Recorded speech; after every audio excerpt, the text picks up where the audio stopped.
እውን የእስራኤል መንግስት መፍረሻው ደርሷልና? መለኮታዊ መጻሕፍት የእስራኤልን መንግስት መፍረስ እንዴት ተነበዩት?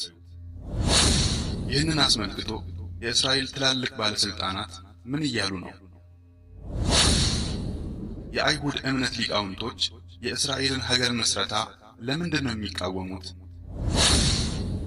አይሁዶች ሀገር እንዳይመሰርቱ የሚያዘውን መለኮታዊ ትዕዛዝ ለምን ጣሱት?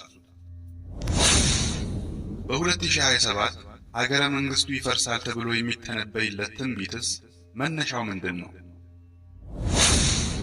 ይህን ትንቢት አስመልክቶ የቀድሞ የእስራኤል ጠቅላይ ሚኒስትር ምን አይነት ሐሳብ ሰጥተዋል?